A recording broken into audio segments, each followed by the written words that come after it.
எலுமிச்சை பழத்தோலை இவ்வளோ டேஸ்ட்டாக இவ்வளோ ஈஸியாக செய்ய முடியுமா? இவ்வளோ நாள் எலுமிச்சை பழத்தோல் கசக்குன்னு நம்ம குப்பையில் தான் தூக்கி போட்டிருப்போம். இந்த மாதிரி ஈஸியாக சட்டுன்னு 2 நிமிஷத்தில் செஞ்சு பாருங்கள். அப்புறம் ஒரே ஒரு தோல் கூட நம்ம வேஸ்ட் பண்ணவே மாட்டோங்க. சின்ன குழந்தைங்கள்ருந்தே பெரியவங்க வரைக்கும் இன்னும் கொஞ்சம் கொடுங்க அப்படின்னு கேட்டு வாங்கி சாப்பிடுவாங்க. அந்த அளவுக்கு டேஸ்ட்டு செம்மையாக இருக்குங்க. இது செய்கிறது ரொம்ப ரொம்ப ஈஸி. அது மட்டும் இல்லை, இது 6 மாதம் ஆனால் கூட கெட்டு போகவும் செய்யாத. இதுக்காக நம்ம எடுத்துக்கக்கூடியது எலுமிச்சை பழம் தான். இந்த எலுமிச்சை பழத்தை முதல்ல இந்த மாதிரி 2ஆக கட் பண்ணி எடுத்துக்கலாம். இதுக்காக நம்ம எவ்வளோ எலுமிச்சை பழம் வேணாலும் எடுத்துக்கலாங்க. எலுமிச்சை பழங்கள் எல்லாத்தையும் 2ஆக கட் பண்ணி வச்சாச்சு. இப்போ நம்ம எலுமிச்சை பழத்தில் இருக்கக்கூடிய ஜூஸ் மட்டும் தனியாக பிழிஞ்சு எடுத்துக்கணும். எலுமிச்சை பழத்தில் இருக்கக்கூடிய அந்த விதையோடு சேர்த்து முதல்ல இந்த மாதிரி பிழிஞ்சு எடுத்துக்கலாங்க. வெயில் காலங்களில் நம்ம வெளியே எங்கேயாவது போயிட்டு வந்தோம்னா ஏதாவது ஜூஸ் கிடச்சா நல்லாயிருக்கும் அப்படின்னு நினைப்போம். சரின்னு சொல்லிட்டு நம்ம வீட்டில் வந்தால் கூட நாம் தான் ஏதாவது ப்ரிப்பேர் பண்ணி அப்போதைக்கு அப்போ குடித்தா தான் உண்டு. ஆனால் இது அப்படி கிடையாதுங்க. நம்ம ஃப்ரிட்ஜில் வைக்கணும்னு அவசியம் கிடையாது. வெளியவே வச்சுருந்தா கூட இது கெட்டு போகவே செய்யாது. இப்போ விதையோடு சேர்த்து இந்த ஜூஸை இந்த மாதிரி பிழிஞ்சு எடுத்தாச்சு. அதே மாதிரி எலுமிச்சப்பழத்தோலையும் தனியாக எடுத்து வச்சுருக்குறோம். இப்போ நமக்கு தேவையானது ஒரு வடிகட்டி. இந்த வடிகட்டிக்கு மேலே இந்த மாதிரி இந்த ஜூஸ் பிழிஞ்சு வச்சுருந்தோம் இல்லைங்களா, அதை இந்த மாதிரி ஊற்றிக்கலாங்க. நம்ம தனியாக அந்த ஜூஸ் மட்டும் ஃபில்டர் பண்ணி எடுத்துக்கணும். அதில் எந்த விதமான விதைகளும் இருக்கக்கூடாதுங்க. ஒரு கை வச்சு அல்லது ஸ்பூன் வச்சு இந்த மாதிரி நல்லா அழுத்தம் கொடுத்தோன்னா அந்த ஜூஸ் ஃபுல்லாக நமக்கு கிடச்சிடும். எலுமிச்சப்பழ தோலை தனியாக எடுத்து வச்சுருக்குறோம். இந்த தோலை நம்ம இப்போது தனியாக எடுத்து வைக்கணும். இதை நம்ம ஒரு இட்லி பாத்திரத்துக்கு மேலே இந்த மாதிரி எடுத்து வைக்கலாங்க. இது ஒரு பாத்திரத்தில் கூட போட்டு வச்சு வேக வைக்கலாம், அல்லது இந்த மாதிரி இட்லி பாத்திரத்துக்கு மேலே வச்சு கூட வேக வச்சுக்கலாங்க. இன்றைக்கி நான் இட்லி பாத்திரத்துக்கு மேலே தான் இந்த மாதிரி எடுத்து வச்சுருக்கிறேன். இது வேகிறதுக்கு ஒரு 5லேருந்து 7 நிமிஷம் கூட ஆகும். வேகிறதுக்கு நல்லா சாஃப்டாக வெந்து கிடைக்கணும். இப்போது க்ளோஸ் பண்ணி வச்சிடலாம். இப்போது ஒரு 5 நிமிஷத்துக்கு மேலே ஆயிடுச்சு. நான் ஓப்பன் பண்ணி பார்க்குறேன். நல்லா சாஃப்டாக வெந்திருக்கு. இது நல்லா வெந்ததுக்கப்புறமா கொஞ்சம் நேரம் ஆற வைக்கணும். அதனால் இதை பாத்திரத்தில் எடுத்து வச்சுக்கலாங்க. கொஞ்சம் நேரம் இருந்து ஆறட்டும். இப்போ நமக்கு தேவையானது ஒரு கடாய் தான். இந்த கடாய் இந்த மாதிரி அடுப்பில் வச்சுக்கலாம். ஒரு 2 ஸ்பூனுக்கு சமையல் எண்ணெய் சேர்த்துக்கலாம். 1 ஸ்பூனுக்கு கடுகு போட்டுக்கலாங்க. கடுகு நல்லா பொரிஞ்சு வரணும். இப்போது 1/2 ஸ்பூனுக்கு பெருஞ்சீரகம் போட்டுக்கலாங்க. நல்ல வாசனை இருக்கும். இப்போது 1/4 ஸ்பூனுக்கு ஓமம் சேர்த்துக்கலாம். ஓமமும் நல்ல ஒரு வாசனை கொடுக்கும். அதே மாதிரி ரொம்ப ஹெல்த்தியானதும் கூட. இப்போ ஒரு தடவை எல்லாத்தையும் நல்லா கிளறி விட்டுக்கலாம். இந்த எண்ணெயிலே நல்லா பொரிஞ்சு வரணும். இப்போ காரத்துக்கு தகுந்த மாதிரி மிளகாய்த்தூள் சேர்த்துக்கணும். 1/2 ஸ்பூனுக்கு மிளகாய்த்தூள் சேர்த்துக்கிறேன். இது கரெக்டாக இருக்கும் இந்த மிளகாய்.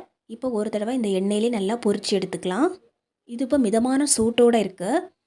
ஏற்கனவே நம்ம இந்த எலுமிச்சப்பழத்தோலை வேக வச்சுருந்தோம். இது நல்லா சாஃப்டாக வெந்திருக்கும். நம்ம கையில் எடுத்து பார்க்கும்போது நம்ம வேக வைக்கும்போது உப்பு எதுவும் சேர்த்து வேக வைக்கக்கூடாது. அப்படியே தான் வேக வச்சு எடுத்துருக்குறோம்.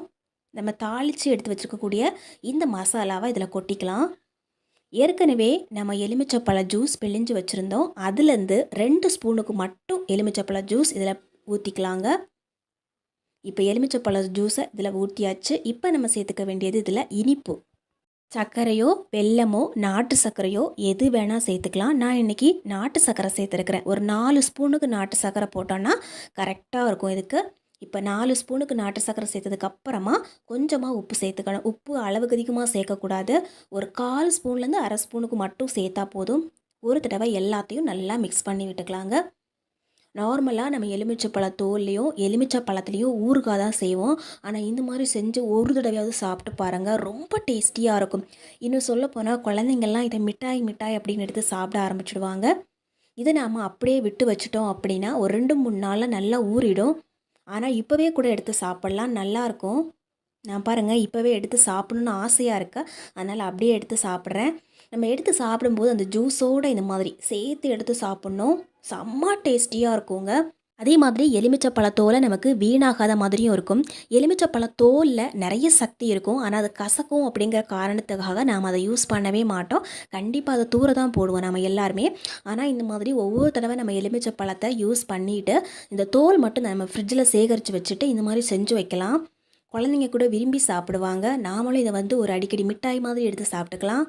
அந்த அளவுக்கு ஒரு டிஃப்ரெண்ட்டான டேஸ்ட்டில் ரொம்ப அருமையாக இருக்கும். இது கசக்குமோ அப்படின்னு பயப்படவே தேவையில்லை. கொஞ்சம் கூட கசக்காது. நமக்கு 1 கப் அளவுக்கு சீனி எடுத்துக்கலாங்க. இதுக்கு பதிலாக வெல்லம், நாட்டு சர்க்கரை எது வேணால் யூஸ் பண்ணிக்கலாம். நான் இன்றைக்கி சீனி தான் யூஸ் பண்ணியிருக்கிறேன். இப்போ இந்த சீனியை இந்த பாத்திரத்தில் இந்த மாதிரி கொட்டிக்கலாங்க. ஏற்கனவே நம்ம ஜூஸ் வடிகட்டி வச்சுருந்தோம். அந்த ஜூஸை இந்த மாதிரி அளந்து பார்த்து எடுத்துக்கலாம். ஒரு கப்பில் எவ்வளோ வருது அப்படின்னு தெரிஞ்சுக்கிறதுக்காக இந்த மாதிரி அளந்து எடுத்துக்கலாம். ஏன்னா நம்ம வந்து 1 கப் அளவுக்கு சீனி போட்டிருக்கிறோம். அதே மாதிரி 3/4 கப் அளவுக்கு ஜூஸ் எடுத்துக்கணும். இப்போ நாம் பிழிஞ்சு எடுத்த ஜூஸ் கரெக்டாக இருக்கும். இப்போ இந்த சர்க்கரைக்கு மேலே இந்த எலுமிச்சைப்பழ ஜூஸ் மொத்தத்தையும் இந்த மாதிரி ஊற்றியாச்சுங்க. ஒரு தடவை ஊற்றிட்டு ஒரு ஸ்பூன் வச்சு இந்த மாதிரி மிக்ஸ் பண்ணி விடணும். நம்ம போட்ட உடனேயே எலுமிச்சை பழத்தில் மொத்தமாக இது கரைஞ்சிடாது, அப்படியே தான் நிற்கும். தண்ணியில் கரையிற மாதிரி கரையாது. அதனால் இந்த மாதிரி ஒரு தடவை ஸ்பூன் வச்சு மிக்ஸ் பண்ணிவிட்டு நம்ம அப்படியே விட்டு வைக்கலாம். இது அப்படியே இருக்கட்டும். ஏற்கனவே நம்ம தட்டில் சீனியை கொட்டி இந்த மாதிரி மிக்ஸ் பண்ணி வச்சுருந்தோம். இதை நாம் வெயிலில் வைக்கணும். ஒரு 3 நாள் வெயிலில் வச்சோன்னா கரெக்டாக இருக்கும். இப்போ 1 நாள் ஆயிடுச்சு. நல்ல வெயில் அடிச்சது அப்படின்னா ஒரே நாளில் இந்த மாதிரி நல்லா கெட்டி ஆகிடும். பாருங்கள், நம்ம சீனி எடுத்தோன்னா இந்த மாதிரி தான் வரும். நல்ல வெயிலில் காலையிலேருந்து சாயங்காலம் வரைக்கும் அப்படியே வச்சு எடுத்தோன்னா ஒரு 3 நாளாக நமக்கு நல்லா பொறாக காஞ்சு கிடச்சிடுங்க. அதுக்கப்புறம் தான் நாம் இதை எடுத்து யூஸ் பண்ண ஆரம்பிக்கணும். நிறைய பேர் நம்ம எலுமிச்சைப்பழ ஜூஸை விரும்பி குடிப்போம். ஆனால் எலுமிச்சைப்பழ ஜூஸ் வேணுன்னா அப்போதைக்கப்போ நம்ம எலுமிச்சைப்பழம் இருந்தால் மட்டும்தான் அதோட ஜூஸ் பிழிஞ்சு குடிக்க முடியும். ஆனால் இந்த மாதிரி செஞ்சு வச்சுக்கிட்டோம் அப்படின்னா டக்குன்னு எடுத்து கலக்கணுமா ஊற்றணுமா அப்படின்னு சொல்லிட்டு குடிச்சிட்டு போயிட்டே இருக்கலாம். இப்போ நல்லா காஞ்சிடுச்சு. நல்லா காஞ்சதுக்கப்புறமா இந்த மிக்ஸி ஜாரில் எடுத்து போட்டுக்கலாம். தண்ணி எதுவும் ஊற்றக்கூடாது. நல்லா இது மாதிரி அடித்து எடுத்துக்கலாங்க. இப்போ நம்ம ஒரு பாத்திரத்தில் போட்டு ஸ்டோர் பண்ணி வச்சுக்கலாம். இது ஃப்ரிட்ஜில் கூட வைக்கணும்னு அவசியம் கிடையாது. வெளியே வச்சுருந்தாவே போதும். 6 மாதம் ஆனாலும் கெட்டு போகவும் செய்யாது. இப்போது நல்ல பவுடர் மாதிரி கிடச்சிருக்குது பாருங்கள். இந்த எலுமிச்சப்பழ ஜூஸையும் எலுமிச்சப்பழ தோலையும் வேஸ்ட் பண்ணாமல் அதிக நாளுக்கு எப்படி நம்ம ஸ்டோர் பண்ணி வச்சு சாப்பிட்றது அப்படின்னு பார்த்தோம். இந்த வீடியோ உங்களுக்கு ரொம்ப யூஸ்ஃபுல்லாக இருக்கும்.